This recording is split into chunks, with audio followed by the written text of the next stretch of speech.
हे बघा, ज्यांचं आयुष्य डील करण्यामध्ये गेलं, ज्यांचा पक्ष डील केल्यामुळं त्या पक्षाचीच वास्तुशांती झाली, वज वाटोळं झालं. 63, 53, 55 जागेच्या खाली बाळासाहेब ठाकरे साहेबापासून कधी जागा आल्या नाही. त्या 20 जागेवर ज्यांच्या डीलमुळं, जे स्वतः डीलरच आहेत, त्याच्यामुळे ते मला वाटतं जेलात सुद्धा जाऊन आले. त्यांनी सुरेश धस बद्दल डील हा शब्द वापरणं हे पटत नाही. संजय राऊत साहेबांना बहुतेक माहित नसेल, मी फाटका माणूस आहे बरं का. डील बिल हा शब्द सुरेश धसला लागू होत नाही हे कदाचित त्यांना माहित नसेल. त्यांच्या माहितीचे काही लोक आमच्याकडे पाठवावे, ते माहीत झाल्याच्या नंतर तुम्हाला कळेल. आणि मला जास्त बोलायचं नाही, मी पहिल्यापासून त्यांच्यावर म्हणतो की ते इंटरनॅशनल स्पीकर आहे.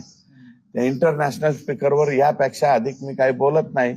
आणि मला वाटतं आता विधानसभेच्या निवडणुकीच्या नंतर त्यांच्या मातोश्रीवर सुद्धा त्यांच्याबद्दल कितपत विश्वासार्हता राहिलेली हे मला सांगता येणार नाही.